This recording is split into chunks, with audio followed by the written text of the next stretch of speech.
What's up, guys? Thaddy's here. Notice anything different? Yeah, there's some stuff going on. But in today's video, I wanted to talk about something that I noticed recently, and it's sort of like an exploit that you can kind of use right now. I'm sure Instagram's probably going to get rid of it at some point just because they did it with Facebook as well. But I wanted to bring this to your guys' attention because it's a really good opportunity to use this and capitalize on it and use this to sort of gain an edge sort of over your competitors, or even if you're just starting off with dropshipping or even branding and launching ad sets and stuff like that. It's super easy to sort of split test now, and you'll understand what I mean in a second. Okay.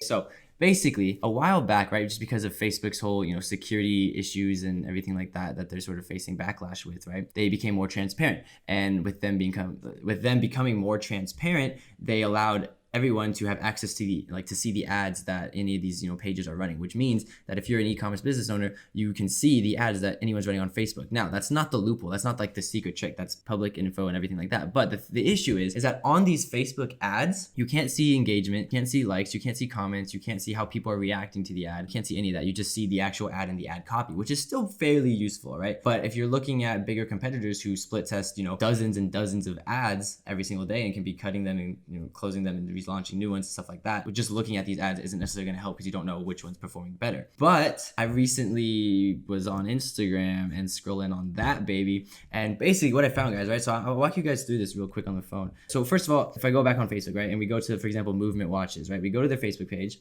and then we click on info and ads. You'll see, again, like I just said, you'll see like all the ads that they're running in whatever location you're in. And you can kind of see the ad copy that they're running, the creative they're using, stuff like that. But again, you don't know how people are reacting to it. So like it's useful to an extent. Now, if we go here on Instagram, okay, and I'll go to Movement's profile as well. So I'm on Movement's Instagram, right, and I'll throw something up on the video. But if you click the dots in the top right corner, you click about this account, you can actually click on active ads now. I don't know if this is intentional or not intentional, but essentially you can click on any of these ads and you can see engagement levels, you can see people commenting, you can literally tell how good an ad is doing. And you can tell if a company is keeping that ad based on the more engagement that an ad has, right? Because if it's working, they'll keep it running for a longer duration, more people see it, more people react with it, right? So that's what we're looking for. And the nice thing too is you can actually cross-reference these sort of ads. So if you see, they're running this Facebook ad on computer, right, of this woman's face. Now, if I look on active ads on the actual phone, I can actually see that same ad. And on Facebook, I don't see any engagement. I don't see anything like that. But on this one, I see, oh, there's only 3 likes and nothing else, okay? It's like, okay, maybe they just launched it or it's just not doing well. I can scroll through other ads and, on both Instagram and desktop to kind of see sort of what they're doing. So this next one here is, some girl standing with their watch. So I can kind of cross-reference that and find this one. This one has 311 likes and someone commented a heart, okay? So again, it's still fairly fresh of an ad, but the fact that it has that much more engagement versus, say, the other one literally gives you more data that you can work with, okay? Which is super, super valuable. Now, it might not even be important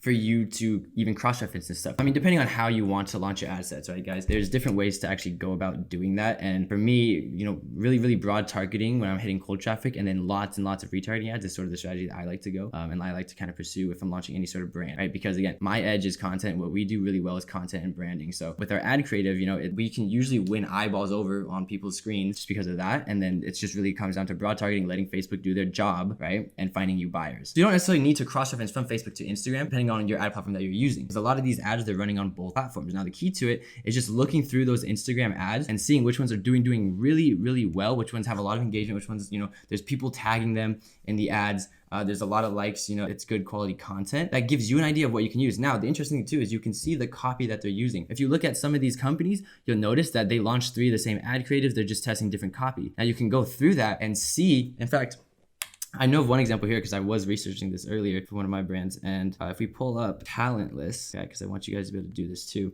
They're a clothing brand. Now, if you go about this account and click on active ads, you'll see they're not running too many ads. They're literally, you can't even scroll on the actual ads on Instagram. But what you can see is you can see the engagement on every single one, but you can see what they're split testing because you'll see they're testing the same ad creative multiple times with different copy. So this one uses a lot of emojis. Okay, this one just has a fire emoji with a 20% discount coupon. This one has no emoji at all, but actually tells you what the coupon code is. Now this third one, right? It just has a different emoji, and it's taking a little bit of a different stance on copy, where it's sort of telling you more about the actual product. Deep blue, golden glow, silver gray, like it's telling you different variants, okay? There's so much information available right now that you can launch a new product or product that you've been working on, or a branded product, find your competitors, see what's working really well, see what they're killing it with on Instagram, and literally replicate the process. Now, the key to it though is content, right? Because you have all this information available, you have the copy, you have what's performing well, you have the content that's performing well, but now it's your job to actually go out and create that content, or get good enough content that you can use and push across, the Instagram ad platform to get these results, right? So again, it eliminates a lot. No, I'm not gonna say a lot of split testing, right? Because it's working for this brand. It's not guaranteed to work for your brand, obviously, but it gives you a little bit of a few less factors that you necessarily need to sort of like take in mind, because it already gives you an idea of, hey, this brand's posting a bunch of emojis and is talking about their variant, like the different variants, different styles of clothing they have, while the ads that they're running that just throw a coupon aren't engaging. So you can tell people aren't, they're not trying to capitalize on impulse buyers, or just impulse buyers aren't, attracted to that brand or to that ad set, and they're more attracted into the actual, what the brand is, the different variants, and stuff like that. Okay, so there's a lot of things that you can take from this sort of information right now. And again, I don't know if Instagram's gonna like patch this or change it. I know with Facebook they did, because Facebook had that tool available for a while, and then they stopped it, so they didn't let people see engagement or anything like that. So that is the main reason I wanted to make this video. I literally found out about this yesterday, so I was like, oh shit, gotta let the people know, you know what I mean? Just gotta inform the fam. So that's basically a video that I want to walk you guys through about, and sort of like give you guys an idea of like what you can look for with that information, not just tell you that you can do it, because anyone can do that, but actually like being able to break down that information and see for yourself, using a company's own ads and their sort of results, at least that you can see publicly, and use those to infer for yourself what you can do for your own brand or for your own dropshipping store and stuff like that. Now, the key to this too, especially on Instagram, right, is like you need branded content, or you need a custom brand, or your dropshipping store, if it is a dropshipping store, needs to, well, one, I believe that every dropshipping store should transition to a custom white label, private label brand down the road, 100%, right? If the second you pass 20,000 in like a month in revenue, you should probably, in most cases, be looking to transition your store to a private label or white label brand. Okay, in most cases, right, if you have your own brand, it's a lot easier to get your own content when you have something more unique, right? Or you have something that you can proudly show off, or you have your own logo on it, for instance, right? With dropshipping, a lot of those variables and factors aren't available. But the problem with that, and I think why a lot of people don't see results with dropshipping, or they're having trouble to see results, right, is because a lot of dropshippers are trying to price competitive. They're trying to price their products price competitive, okay? Now, you can't do that with Amazon being a huge factor in this market. Amazon does really well with price. That's why people shop at Amazon. It's because they can get things cheap and they get it quick. The one main thing that you have against Amazon is your brand identity and your brand's personality, okay? A lot of people, they won't take that seriously, and that's why you don't get results with dropshipping. Sorry. But the people that do, and the people that actually realize, okay, I have a platform, Shopify, whatever it is, that I can use to establish my brand as something different, as something unique, gives me an edge over just random products, right? So that's the reason people buy from specific brands. That's the reason you can sort of create like an emotional sort of feeling for your products and for your store and for your actual brand identity, and use that to capitalize on purchase and get people to buy that way. And that's honestly the best way to do it. If you're going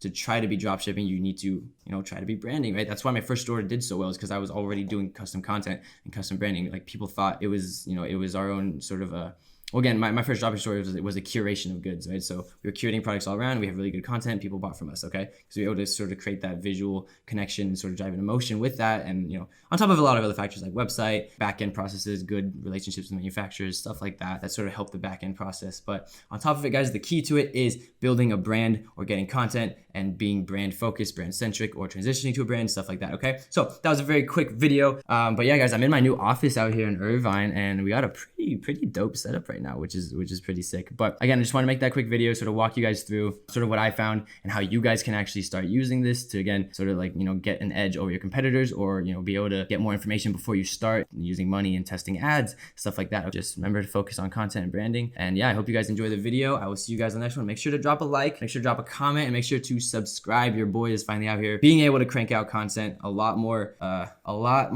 what's the word? Frequent, that's the word. A lot more frequently out here, just being with my team and everyone else that I work with. So hope you guys enjoy the video. Be on the lookout for a few things I'm dropping, especially in sort of the branding and white label, private label space, guys.